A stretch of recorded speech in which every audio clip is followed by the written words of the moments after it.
अस्सलाम वालेकुम।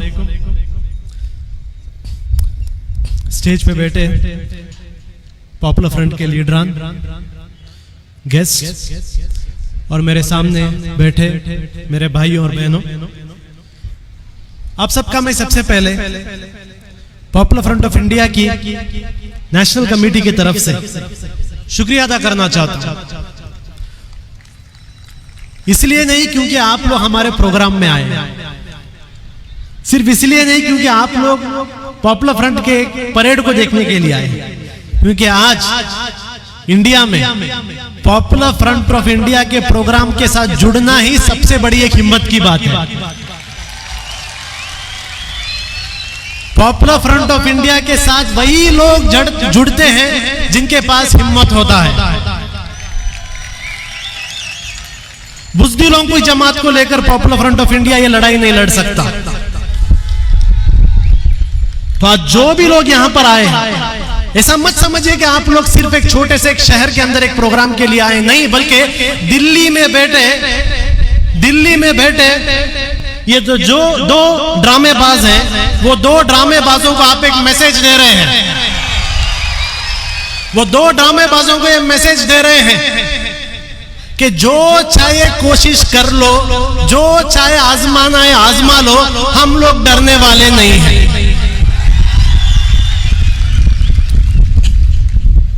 एक जमाना था हमें पूरे इंडिया में जाकर पॉपुलर फ्रंट की तारुफ करनी पड़ती थी, इंट्रोडक्शन देना पड़ता था।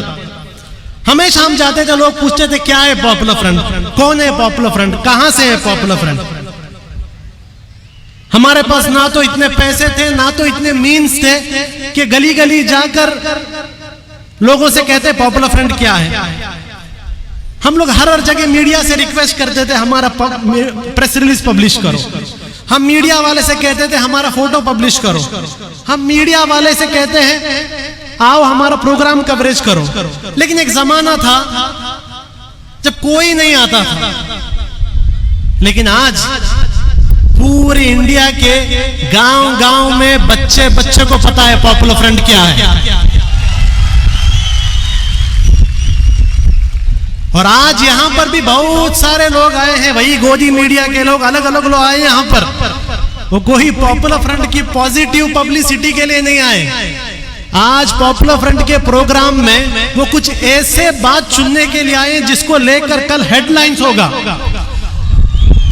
और उनसे मैं वादा करता हूं इंशाअल्लाह आज मेरे स्पीच में आपको जरूर ऐसे पॉइंट्स दूंगा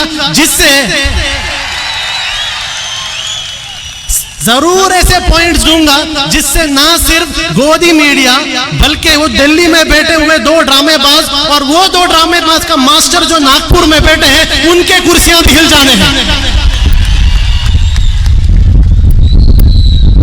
आज इंडिया में हम जो रह रहे हैं, एक हिंदुत्व मेजॉरिटेरियन गवर्नमेंट की हुकूमत है।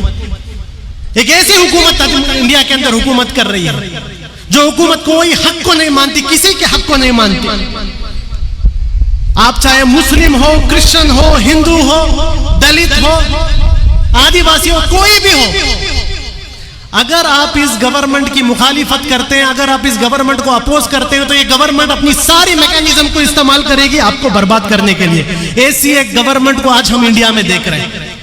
अमेरिका के अंदर जो ट्रंप की हुकूमत थी, या यूरोप के अंदर जो अलग अलग राइट विंग गवर्नमेंट है, ये सारे लोग इस हिंदुत्व मेजॉरिटेरियन गवर्नमेंट के सामने कुछ नहीं। ऐसी एक गवर्नमेंट जो आज इंडिया के हर एक शख्स को टारगेट कर रही है। जब दलित महाराष्ट्र के अंदर भीमा कोरेगांव के नाम पर उन्होंने प्रोटेस्ट किया, पूरे के पूरे दलित, ट्राइबल और लेफ्टिस्ट लीडर्स को जेलों में डाला गया, ये बताने के लिए कि आप दलित, आप ट्राइबल, आप आरएसएस के सामने बात नहीं करना है।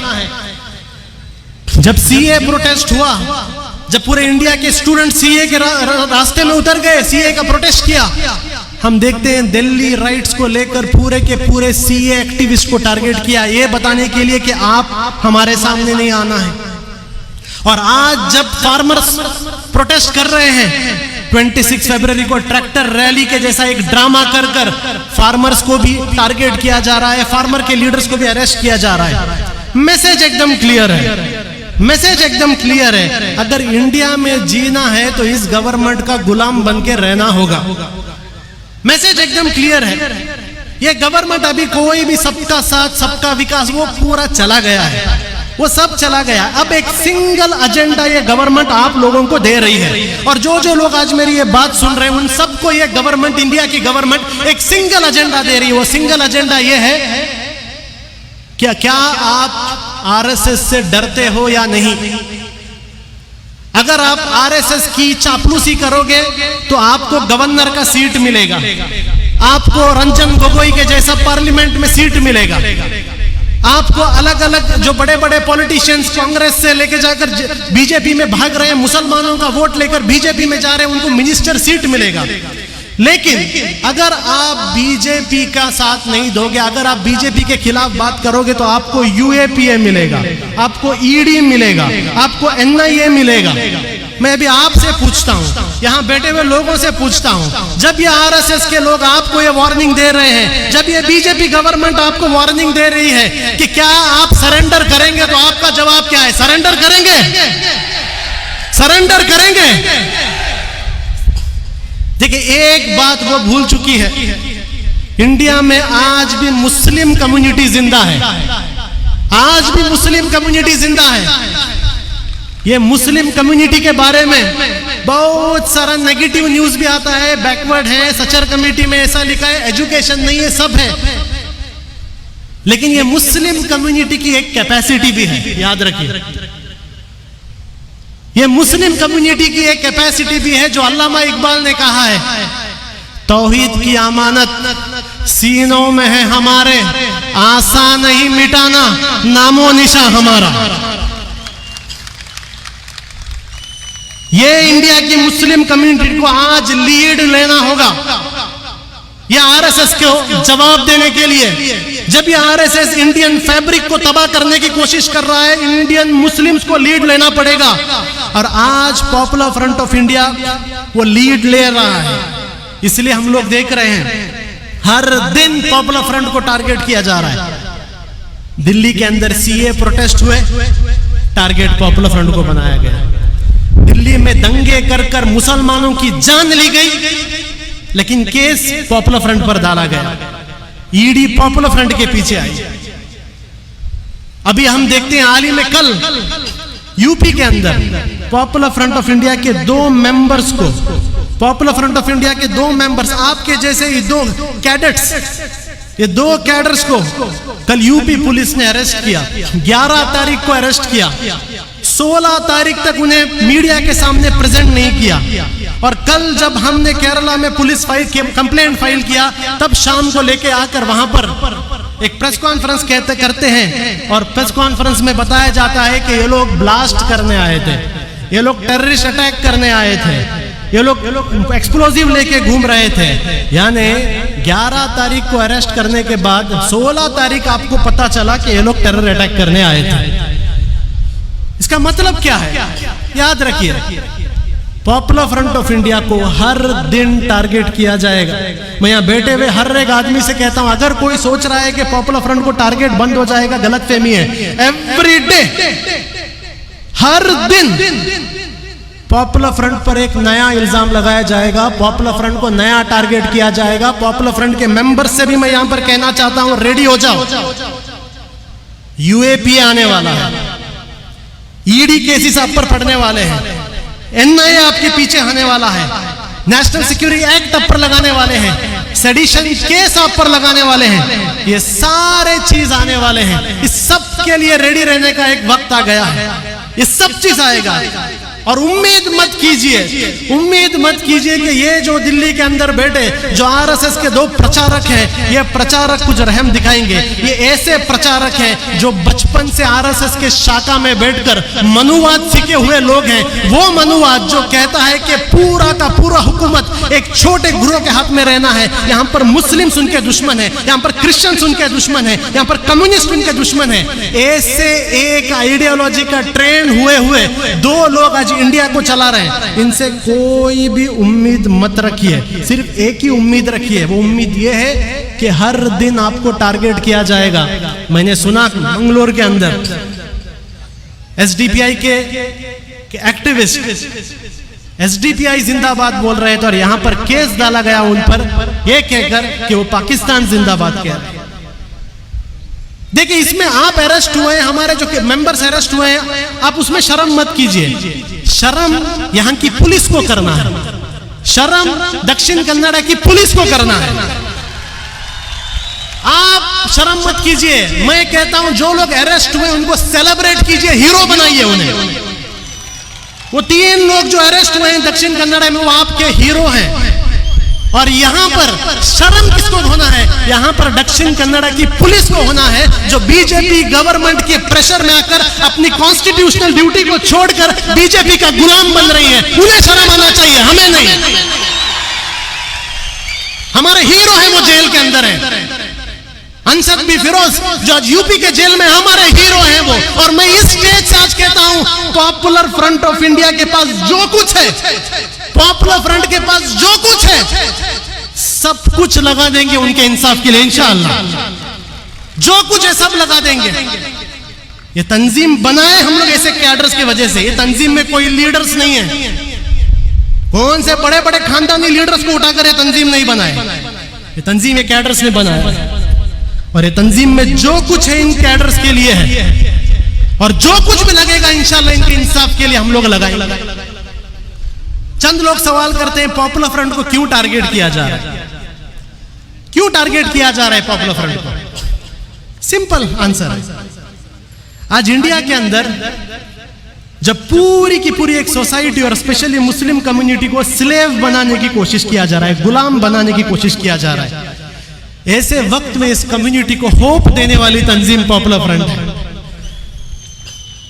जब सब लोग कहते थे आप कागज दिखाओ, कागज दिखाओ, कागज दिखाओ, जब इस कम्युनिटी के अंदर डर पैदा करने की कोशिश किया जा रहा था कि आपका सिटीजनशिप निकाला जाएगा, उस वक्त इस कम्युनिटी को कहने वाली एक तंजीम है कि बॉयकॉट एनआरसी, बॉयकॉट सीए। एक भी डॉक्यूमेंट नहीं दिखाएंगे, हमारे मुल्क है वो, आप कौन होते हो हमसे डॉक्यूमेंट पूछने वाले? ये होप देने वाली एक तंजीम है, दुश्मन के आंखों में आंखें डालकर बात करने वाली एक तंजीम है। जहां जहां और ये कारवान रुकने वाला नहीं। आपको जो रोकना है रोक लो, जो कोशिश करना है कर लो, जो उठाना है उठा लो, क्या करना है कर लो, जो भी ट्राई करना है कर लो। ये रुकने वाला नहीं। हम उम्मीद दे रहे हैं लोगों को, जिनके पास आवाज नहीं उनकी आवाज है। आज मैं ये स्टेज में रुक के जो बात कर रहा हूं, क्या ये मेरे अल्फाज हैं? ये मेरे अल्फाज नहीं है, ये आपके अल्फाज हैं क्या नहीं? ये आपके अल्फाज हैं। इंडिया में रहने वाले 20 करोड़ मुसलमान और कहीं सारे ऑप्रेस सेक्शंस, इन सब की आवाज आज पॉपुलर फ्रंट बना है। और ये लोग चाहते हैं कि ये ऑप्रेस सेक्शंस और मुसलमानों का आवाज को कंप्लीटली साइलेंट किया जाए, इसलिए पॉपुलर फ्रंट को टारगेट किया जा रहा है। तीसरा चीज, पॉपुलर फ्रंट कॉम्प्रोमाइज नहीं करता। पॉपुलर फ्रंट कॉम्प्रोमाइज नहीं करता। ये लोग बहुत खुश होते हैं, ये लोग बहुत खुश होते अगर पॉपुलर फ्रंट कॉम्प्रोमाइज कर लेता। हमें भी चंद हमारे मुस्लिम कम्युनिटी के बड़े बड़े लीडर आकर कहते हैं थोड़ा कॉम्प्रोमाइज कर लीजिए, थोड़ा कॉम्प्रोमाइज कर लीजिए। हम लोग कहते हैं कॉम्प्रोमाइज जो अल्फाज है ये हमको हमारे तंजीम ने सिखाया नहीं। हमारे तंजीम ने हमने बहुत कुछ सिखाया है, बहुत कुछ सिखाया है, लेकिन ये कॉम्प्रोमाइज हमारे तंजीम ने हमें नहीं सिखाया। हमारे आंखों के सामने, हमारे आंखों के सामने जब जुल्म होता है, हमारे आंखों के सामने जब इनजस्टिस होता है, वो टाइप कॉम्प्रोमाइज करना पॉपुलर फ्रंट के डीएनए में नहीं है। जो आदमी वो जुल्म कर रहा है उसके हाथ को पकड़ना, उसके हाथ को पकड़ना और फेंकना, ये पॉपुलर फ्रंट के डीएनए के अंदर है। चाहे पॉपुलर फ्रंट का एक मेंबर हो या पॉपुलर फ्रंट के 1000 मेंबर हो, अगर हमारे सामने इनजस्टिस हुआ हम लोग खामोश बैठने वाले नहीं है। इनजस्टिस किस पर भी हो, किस पर भी हो। पॉपुलर फ्रंट से इनको बहुत बड़ी एक नाराजगी यह है कि पॉपुलर फ्रंट ऑफ इंडिया यह बता रहा है कि इंडिया का असल दुश्मन कौन है। आज मैं आपके सामने बताता हूं इंडिया का असल दुश्मन कौन है। इंडिया का असल दुश्मन बिना किसी डाउट के आरएसएस है, बिना किसी डाउट के। इंडिया में अगर कोई कैंसर है, कोविड आया चला गया, पोलियो आया चला गया, इसके लिए वैक्सीन भी आ जाता है। लेकिन आरएसएस ऐसा एक वायरस है जिसके लिए अभी तक कोई वैक्सीन नहीं आया। इंशाअल्लाह वो वैक्सीन पॉपुलर फ्रंट लेके आएगा, जरूर वो वैक्सीन हम लोग लेके आएंगे, हर जगह देंगे हम आरएसएस को वैक्सीन, क्योंकि हमें पता है आरएसएस कौन है। हम जानते हैं इंडिया के अंदर हिंदू मुस्लिम प्रॉब्लम नहीं है। क्लियर कर देता हूं, हिंदू मुस्लिम नाम का प्रॉब्लम है ही नहीं इंडिया के अंदर। ये जो मीडिया में आपको बताया जाता है हिंदू मुस्लिम, जब भी आपके सामने कोई कहे हिंदू मुस्लिम, आप कह दो यहां पर हिंदू मुस्लिम प्रॉब्लम नहीं, यहां पर सिर्फ एक प्रॉब्लम है, आरएसएस वर्सेस मुस्लिम। इधर आरएसएस वर्सेस मुस्लिम। और इसलिए मैं आज स्टेज से पूरे इंडिया के आवाम से कहता हूं, आरएसएस को पहचानिए। जानिए आपके डिस्ट्रिक्ट का आरएसएस लीडर कौन है, जानिए अपने डिस्ट्रिक्ट का आरएसएस का भौतिक प्रमुख कौन है, जानिए अपने डिस्ट्रिक्ट का आरएसएस का शारीरिक प्रमुख कौन है, जानिए उनको, पहचानिए उनको कौन है। क्योंकि ये लोग आपके असल दुश्मन हैं। जो आपके साथ रहने वाले जो हमारे हिंदू भाई हैं, वो लोग हमारे दुश्मन नहीं, हमारे दुश्मन आरएसएस है। तो आरएसएस को पहचानिए। इंडिया में रहने वाले हर एक दलित, हर एक ट्राइबल, हर एक मुसलमान, हर एक बैकवर्ड की एक जिम्मेदारी है, उसको आरएसएस को पहचानना है। और मैं आपसे चैलेंज में कहता हूं, मैं आपसे चैलेंज में कहता हूं कि जिस दिन आप आरएसएस को पहचानना शुरू करेंगे, ये जब भागेंगे इस तरीके से भागेंगे कि इन्हें याद भी नहीं रहेगा कि इनका यूनिफॉर्म चड्डी से पैंट हो गया है, इन्हें याद भी नहीं रहेगा। ऐसे भागेंगे। आपको सिर्फ एक काम करना है, आरएसएस को पहचानिए, जानिए आरएसएस कौन है, आपके डिस्ट्रिक्ट में कौन है, आपके मंडल में कौन है, बस जानिए, पहचान के रखिए बस। अरे जानिए कि कोई भी हिंदू मुस्लिम प्रॉब्लम नहीं है। हम 60 सालों से, हजारों साल से हिंदू मुस्लिम इंडिया के अंदर साथ रहे। इंडिया में कोई हिंदू मुस्लिम प्रॉब्लम नहीं है। इंडिया में प्रॉब्लम है तो सिर्फ आरएसएस का प्रॉब्लम है। और popular front of India RSS को एक्सपोज कर रहा है। हम बता रहे हैं कि कितने बड़े बुज़दिल हैं। ये जो बड़े बड़े लिंचिंग के वक्त आते हैं ना, 25 लोग 30 लोग मिलकर एक बेकसूर आदमी को जब मारने के लिए आते हैं, लेकिन बहुत सारे वाक्य ऐसे हैं जो मीडिया के अंदर नहीं आया। जब यही दो मजलूम लोग रुककर हिम्मत के साथ इस 30-40 भगोड़े आरएसएस वालों का सामना करते हैं, ये लोग भाग जाते हैं। इतनी बुज़दिल कौम ये आरएसएस है। ये आरएसएस की बुज़दिली को हमें एक्सपोज करना है। We have to export their coveredness. दूसरा चीज, हम लोगों से कहते हैं कि आरएसएस को कन्फ्रंट करने का एक ही रास्ता है। वो रास्ता क्या है? वो रास्ता है आरएसएस की मुखालिफत करो, अपोज करो, कन्फ्रंट करो। आरएसएस को पॉलिश मार के कोई काम होने वाला नहीं। चंद हमारे मुस्लिम लीडर्स भी, थोड़े सेक्युलर लीडर्स भी आकर कहते हैं थोड़ा पॉलिश मारेंगे, थोड़ा अपीजमेंट करेंगे, थोड़ा आरएसएस के साथ अच्छा ताल्लुकात करेंगे, सब ठीक हो जाएगा। ये बेवकूफों को इतना भी नहीं मालूम, यही बेवकूफ कह रहे थे बाबरी मस्जिद दे दो, बाबरी मस्जिद दे दो, सब ठीक हो जाएगा। ये वही बेवकूफ थे जो अपने आप को मुस्लिम इंटेलेक्चुअल्स कह रहे थे। ये वही बेवकूफ थे जो कह रहे थे बाबरी मस्जिद दे दो, सब ठीक हो जाएगा।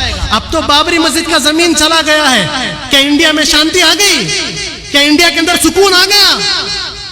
बाबरी मस्जिद दे दी है, गवर्नमेंट के तरफ से ट्रस्ट बना दिया मंदिर बनाने के लिए, लेकिन आज मंदिर के कलेक्शन के नाम पर गली गली में दंगे हो रहे हैं। मध्य प्रदेश में दंगे हो रहे हैं, यूपी में दंगे हो रहे हैं। अगर इनको मंदिर के लिए जगह मिल गई तो दंगे क्यों हो रहे हैं इंडिया के अंदर? क्यों मुसलमानों पर अटैक हो रहे हैं? मंदिर मस्जिद की जमीन तो मिल गई ना। कहाँ है वो बेवकूफ लोग जो आकर कह रहे थे कि जगह दे दो, जगह दे दो, सब ठीक हो जाएगा? अब जगह मिल गया, फिर क्यों इंडिया में मुसलमानों पर अटैक हो रहा है? क्यों मुसलमान मर रहे हैं? क्यों जाने जा रहे हैं? क्यों मस्जिदों पर अटैक हो रहा है? क्यों घरों को जलाया जा रहा है? क्यों हमारे दुकानों को जलाया जा रहा है? क्यों? वो इसलिए क्योंकि इन्हें कभी भी मंदिर से कोई लेना देना नहीं था। इन्हें कभी भी कोई मंदिर से लेना देना नहीं था। इनका कोई भी हिंदू धर्म से कोई लेना देना नहीं है। इसलिए मैं कह रहा हूं आरएसएस और हिंदू धर्म का कोई भी रिलेशनशिप नहीं है। आरएसएस इंडिया का सबसे बड़ा एंटी हिंदू है। आरएसएस इंडिया का सबसे बड़ा एंटी हिंदू है। पूरे दुनिया में हिंदू कम्युनिटी का नाम आरएसएस ने खराब किया है, हमने खराब नहीं किया। आज अमेरिका के बड़े बड़े सेलिब्रिटीज इंडिया के हिंदू कम्युनिटी के बारे में बात करते हैं, हमने बताया कि उन्हें ये आरएसएस के कारनामों की वजह से हुआ। तो आरएसएस के सामने अपीजमेंट पॉलिटिक्स कर कर, आरएसएस के सामने झुककर पॉलिश मारकर कुछ नहीं होता। आरएसएस के सामने एक ही सॉल्यूशन है, वो सॉल्यूशन क्या है? आंखों में आंख डालकर बात करो। और आज मैं इस स्टेज से आप सब लोगों को कह रहा हूं, ये जो राम मंदिर के कलेक्शन के लिए आ रहे हैं आपके घरों में, आपके सामने एक ही बात बताता हूं, जिस तरीके से एनआरसी को बॉयकॉट किया था, अगर ये लोग आपके घर में और दुकान में राम मंदिर के लिए पैसे मांगने के लिए आए, एक पैसा भी मत दीजिए इन्हें, एक पैसा भी मत दीजिए। मैं सारे मुस्लिम बिजनेसमैन से कहता हूं, मैं सारे मुस्लिम दुकान के ओनर से कहता हूं, अगर इतनी बड़ी गैरत है, अगर एक तिलके के बराबर हिम्मत है, अगर घर में जाकर अपने बीवी बच्चों को अपना चेहरा दिखाने की हिम्मत है, तब ये जब आरएसएस के लोग आपके दुकानों में आते हैं पैसा पूछने के लिए, एक रुपया भी मत दीजिए इन्हें, एक पैसा भी मत दीजिए। वो इसलिए क्योंकि ये राम का मंदिर नहीं है, ये राम का मंदिर नहीं है, ये आरएसएस का मंदिर है। और मुसलमानों के पैसे से आरएसएस के मंदिर में एक ईंट भी नहीं जाएगा इंशाअल्लाह। ये आज़म हमें करना है, एक रुपया भी हमें नहीं देना है। पॉपुलर फ्रंट से लोग चाहते हैं कि हम बेंड हो, हमारे पीछे ईडी को बेच दिए। वो ईडी जिस ईडी ने पी चिदंबरम को 14 दिन ऑफिस में सुलाया था, वो ईडी जिस ईडी ने डीके शिव कुमार को जेल में डाल दिया था, वो ईडी जिसके नाम से रॉबर्ट वाड्रा कांपता है, वो ईडी जिसके नाम से बड़े बड़े कांग्रेस के पॉलिटिशियन डर के बीजेपी में जम मारते हैं, उस ईडी को हमारे पीछे छोड़ा गया था। ईडी आई हमारे पीछे, रेड भी हुआ, मेरे घर में भी रेड हुआ, लेकिन रेड के बाद हमने ईडी को भी समझाया, भाई पॉपुलर फ्रंट के घर में और ऑफिस में रेड मारना मतलब कोई पॉलिटिशियन के घर में रेड मारना जैसा नहीं है। पूरे इंडिया में हमने ईडी का कैरेक्टर असैसिनेशन किया, हमने बता दिया ईडी क्या है। ईडी इज नथिंग बट अ सुपारी किलर ऑफ आरएसएस। आरएसएस के सुपारी में काम करने वाला एक एजेंसी है। जिस तरीके से एनआईए को हमने निकाह इन्वेस्टिगेशन एजेंसी बना दिया था, निकाह इन्वेस्टिगेशन एजेंसी बना दिया था, आज पूरे इंडिया के अंदर सबको हमने बता दिया है कि ईडी से डरने की जरूरत नहीं, ईडी को कन्फ्रंट करो, लीगली डेमोक्रेटिक कन्फ्रंट करे। और ऐसी हिम्मत हमारे मेंबरों के अंदर थी कि बिहार का एक छोटा सा गांव जहां पर हमारे स्टेट जनरल सेक्रेटरी, एक गरीब भाई, हमारा एक गरीब भाई, कोई बड़ा करोड़पति पॉलिटिशियन नहीं है, गरीब भाई के घर में जब ईडी के लोग रेड किए, उस बिहार के दरभंगा के छोटे से गांव के लोगों के अंदर भी पॉपुलर फ्रंट ने हिम्मत दी कि ईडी को हमने वहां से जाने नहीं दिया जब तक ईडी ने लिख कर नहीं दिया कि उन्होंने क्या सीज किया है। ये हमने सिखाया इंडिया को। एनआईए को भेज रहे हैं। अब थोड़े दिन पहले इनकम टैक्स हमारे पर नोटिस आया। आपको पता है पॉपुलर फ्रंट पर इनकम टैक्स नोटिस क्यों आया? पॉपुलर फ्रंट पर इनकम टैक्स नोटिस इसलिए आया क्योंकि हमने हादिया को हेल्प किया। हमको इनकम टैक्स का डायरेक्टर कहता है, आपने हादिया को कैसे हेल्प किया? हादिया तो कन्वर्शन हुआ था। जब सुप्रीम कोर्ट ने कहा था कि it is a matter of individual liberty, एक इंसान के पर्सनल हुकूक की एक बात है, सुप्रीम कोर्ट ने कहा, सुप्रीम कोर्ट के राय को भी ये इनकम टैक्स डायरेक्टर बीजेपी की बात सुन के रिजेक्ट कर कर हमसे कह रहा है कि आपने हादिया को हेल्प क्यों किया। वो हमसे कह रहा है कि आपके डोनर्स ने इनकम टैक्स नहीं भरा। वो हमसे कह रहा है कि आपके डोनर्स के पास पैन कार्ड नहीं है। हमने भी जवाब दिया कि भाई नरेंद्र मोदी 2014 से पैन कार्ड बनाओ बोल रहा है। नरेंद्र मोदी हर दिन डिजिटल इकोनॉमी की बात कह रहा है। निर्मला सीतारामन आकर इनकम टैक्स भरो बोल रहे हैं। जब इतना पूरा गवर्नमेंट की एजेंसी को इस्तेमाल करके इंडिया में सिर्फ 4% लोग इनकम टैक्स भर रहे हैं, तो पॉपुलर फ्रंट के ऊपर जिम्मेदारी कैसे आई कि लोगों का इनकम टैक्स भराने के लिए? जब गवर्नमेंट ही नाकाम है लोगों को इनकम टैक्स फाइल कराने के लिए, वो इल्जाम हम पर लगाया जा रहा है। हमने भी कहा हम जवाब देंगे, हम कोर्ट में आपसे लड़ेंगे। अब बहुत से लोग मुझसे पूछते हैं, ईडी आपके पीछे आ गया, एनआईए आपके पीछे आ गया, इनकम टैक्स आ गया, अभी स्पेशल टास्क फोर्स एसटीएफ आपके पीछे आया, आपको डर क्यों नहीं लगता? आपको डर क्यों नहीं लगता? हमारा जवाब सिंपल है। पॉपुलर फ्रंट का हर एक लीडर, पॉपुलर फ्रंट का हर एक मेंबर हर दिन जब सुबह को उठता है, हम ये सोच के उठते हैं कि आज मेरे जिंदगी का सबसे बुरा दिन होगा, आज मेरे जिंदगी का सबसे बुरा दिन होगा। जब हम ये सोच के उठते हैं, आप कौन सा बड़ा प्रॉब्लम लाए तो ये प्रॉब्लम हमें बड़ा नहीं दिखता। आप हमें ईडी से डराना चाहते हैं, आप हमें यूएपीए केस से डराना चाहते हैं, आप हमें सेडिशन केस से डराना चाहते हैं, आप हमें नेशनल सिक्योरिटी एक्ट से डराना चाहते हैं। मैं बीजेपी गवर्नमेंट को एक एडवाइस देता हूं, मैं बीजेपी गवर्नमेंट को एक एडवाइस देता हूं, हम लोग ये ऑर्गेनाइजेशन ज्वाइन ही किए ये जानकर कि हम पर यूएपीए पड़ने वाला है। हम लोग ये ऑर्गेनाइजेशन में आए ये जानकर कि हम पर सेडिशन होने वाला है। हम लोग इस ऑर्गेनाइजेशन पे आए, हमें 100% मालूम था हमारे ऊपर ईडी एनआईए आए।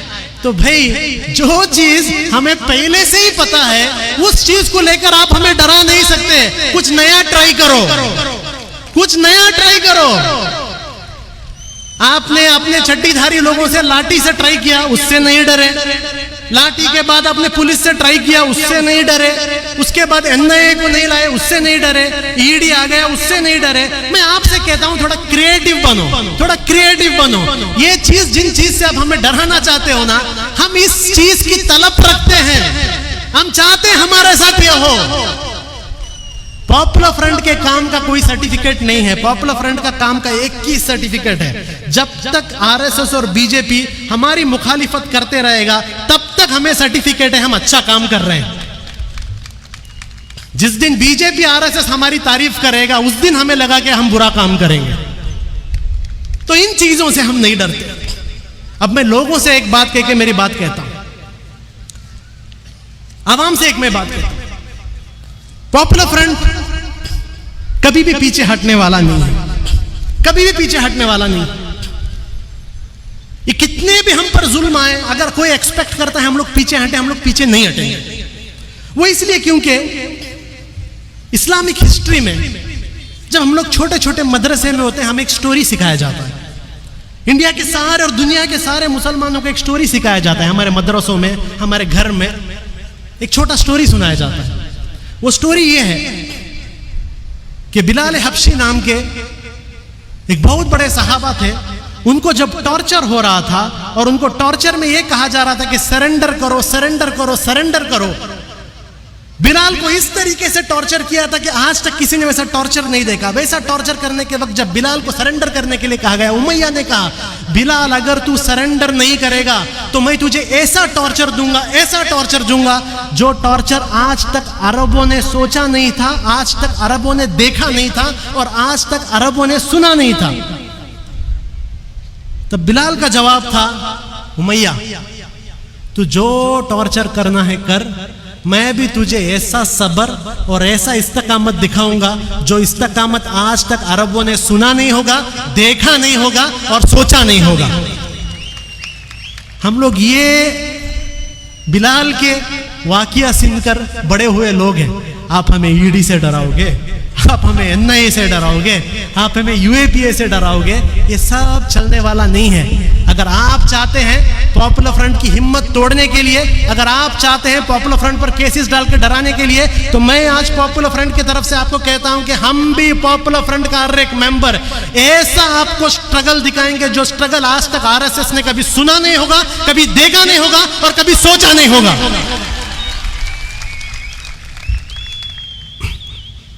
पॉपुलर फ्रंट की ये लड़ाई अकेली लड़ाई नहीं है, ये पूरी की पूरी इंडियन सोसाइटी की लड़ाई है। इसमें मैं आज इंडिया के सारे आवाम से कहता हूं कि देखिए, पॉपुलर फ्रंट को हर साल आप लोग रमजान में फंड देते हैं। हमसे एनआईए ईडी पूछता भी है पैसा कहां से आता है, 100 करोड़ कहां से आया, 100 करोड़ कहां है। भाई क्या 100 करोड़? पॉपुलर फ्रंट पूरे इंडिया में अगर एक दिन रास्ते में उतरे, 100 नहीं 500 करोड़ हम लोग कलेक्ट करने की कैपेसिटी है हमारे अंदर। 100 करोड़ क्या है? आपके लिए वो बिरयानी लग्जरी होगा। हम तो हर दिन बिरयानी खाते हैं हमारे घरों के अंदर। ये वही लोग जो न्यूज चैनल के अंदर बैठ के कह रहे थे शाहीन बाग में बिरयानी कहाँ मिली, बिरयानी कहाँ मिली। तुम्हारे वास्ते बिरयानी साल में एक बार मिलता है शायद, हमारे लिए हर बार नहीं, हर जुमा बनती है घरों में। आप लोग हमसे बोलो कि 100 करोड़ कहां से आया, कौन सी बड़ी चीज है। 20 करोड़ इंडियन मुसलमान हैं, 20 करोड़, और कितने सारे क्रिश्चियंस, कितने सारे दलित, कितने सारे सिख, हर कोई देता है पॉपुलर फ्रंट को। एक दिन में 100 करोड़ हम लोग जमा सकते हैं। लेकिन मैं आज लोगों से कहता हूं कि आपका सपोर्ट सिर्फ फंडिंग तक काफी नहीं है। चंद लोग सिर्फ फंडिंग करते हैं, सिर्फ फंडिंग कर कर काफी नहीं है। आज के बाद आपका सपोर्ट फंडिंग से एक स्टेप आगे भी चाहिए। जो काम, जो कैंपेन्स पॉपुलर फ्रंट करता है, हम चाहते हैं कि आप लोग भी हमारे साथ कंधे से कंधा मिलाकर हमारे सारे कैंपेन्स में, हमारी सारी लड़ाई में हमारा साथ दें। यह होगा आपकी जिम्मेदारी। अभी वो दिन गया कि आप लोग अपने घर के अंदर एसी डालकर ये सोचेंगे ये पॉपुलर फ्रंट और आरएसएस वाले अपना काम कर लेंगे। नहीं, ये पॉपुलर फ्रंट आरएसएस का प्रॉब्लम नहीं है। हर वो शख्स जो आरएसएस के साथ नहीं है वो टारगेट होने वाला है। 21 इयर्स की एक एनवायरनमेंट एक्टिविस्ट जिसके माँ बाप मोदी के सपोर्टर थे, उस एनवायरनमेंट एक्टिविस्ट दिशा को भी इन्होंने नहीं छोड़े। 80 साल के बुजुर्ग जो सिख हमारे फार्मर्स हैं, उन लोगों को भी ये लोग खालिस्तानी बोल रहे हैं। तो ये छोड़ दीजिए कि सिर्फ पॉपुलर फ्रंट का प्रॉब्लम है, वो गया। पॉपुलर फ्रंट का प्रॉब्लम नहीं, हर वो शख्स जो आरएसएस के साथ नहीं वो आज प्रॉब्लम में है, वो टारगेट में है। तो ये लड़ाई सिर्फ पॉपुलर फ्रंट को साल में एक बार फंड देके लड़ाई काफी नहीं, फंड भी देना है। जितना आप पिछले साल दिए थे इंशाल्लाह इस रमजान में आपके पास आएंगे, उससे ज्यादा फंडिंग हमें इंशाल्लाह आपके पास से चाहिए इस बार। लेकिन उसके साथ साथ पॉपुलर फ्रंट के साथ रुकना भी है। जब पॉपुलर फ्रंट पर हमला होता है, जब पॉपुलर फ्रंट को बदनाम करने की कोशिश की जाती है, हम चाहते हैं कि पूरी की पूरी कम्युनिटी की तरफ से आवाज आए, पूरी की पूरी कम्युनिटी की तरफ से आवाज आए, पूरी की पूरी कम्युनिटी इनको जवाब दे। और आज जो आप लोग यहां पर जमे हैं, आप लोग तो सिर्फ एक पर्सनल लेवल पर जमे हैं, लेकिन मैं इतना बता देता हूं, आज आपका यहां पर जमना और पूरे इंडिया में जो आज पॉपुलर फ्रंट डे में जो आवाम जमी है, इससे बड़ा थप्पड़ ये नरेंद्र मोदी, अमित शाह और इनके पूरी गैंग को इससे बड़ा थप्पड़ कहीं पर पड़कर नहीं, ये थप्पड़ आप लोग आज दे रहे हैं, जो आज आप लोग हमारे साथ खड़े हैं। बस ये मैं आपसे कहना चाहता हूं कि लड़ाई बहुत लंबी है। इंडिया के डेमोक्रेटिक सेटअप, इंडिया के कॉन्स्टिट्यूशन और इंडिया के सेक्युलर फैब्रिक को बचाने की लड़ाई है। जो लड़ाई टीपू सुल्तान ने लड़ी थी, जो लड़ाई कुनी मोहम्मद हाजी ने लड़ी थी, वो लड़ाई को वापिस हमें लड़ना है। इस बार कोई बाहर से आया हुआ दुश्मन नहीं है। इसी नागपुर से एक फैसिस्ट ऑर्गेनाइजेशन हमारे देश के डेमोक्रेसी, कॉन्स्टिट्यूशन, माइनॉरिटी राइट्स को तबाह करने पर निकली है। तो अब घर पर बैठेंगे तो नहीं होगा। जिस तरीके से आप लोग सीए के वक्त रास्ते पर उतरे थे, अभी वापिस जब ये सीए आएंगे, वापिस आप लोगों को रास्ते पर उतरना होगा। वापिस आपको हक के लिए लड़ना होगा, और सिर्फ मुसलमानों के हक के लिए नहीं। जब भीमा कोरेगांव में दलितों को हमला किया, आपको दलितों के लिए हक के लिए लड़ना पड़ेगा। जब क्रिश्चियंस के चर्चों पर अटैक होगा, आपके क्रिश्चियंस के लिए लड़ना होगा। जब फार्मर्स और सिख लोगों पर वहां पर हमला हो रहा है, लाठी पड़ रहा है, उन्हें खालिस्तानी कह रहे हैं, उनके हक के लिए लड़ने की जिम्मेदारी इंडियन मुस्लिम सोसाइटी की है। और ये लड़ाई हमें लड़नी है। हमारा इस बार का नारा यही है, for the nation with popular front. तो पॉपुलर फ्रंट की तरफ से मैं इतना आप लोगों को बताता हूं, इंशाअल्लाह जब तक पॉपुलर फ्रंट ऑफ इंडिया का लास्ट मेंबर इंडिया में रहेगा, तब तक इंशाअल्लाह हम लोग ये लड़ाई को लड़ते रहेंगे इंशाअल्लाह। मैं आपसे भी ये गुजारिश करके अपनी बात को खत्म करता हूं कि जिस तरीके से आज तक आप लोगों ने हमें साथ दिया, ये साथ और भी दीजिए। एक लंबी लड़ाई है, इंशाअल्लाह इंशाअल्लाह साथ में एक दूसरे का हाथ पकड़कर, कंधे से कंधा रखकर इंशाअल्लाह इंडिया से ये फैसिज्म का जो एक डिजीज है, इस डिजीज को इंशाअल्लाह हम खत्म करके रहेंगे। वाखिर दाना अल्हम्दुलिल्लाहि रब्बिल आलमीन। अस्सलामु अलैकुम।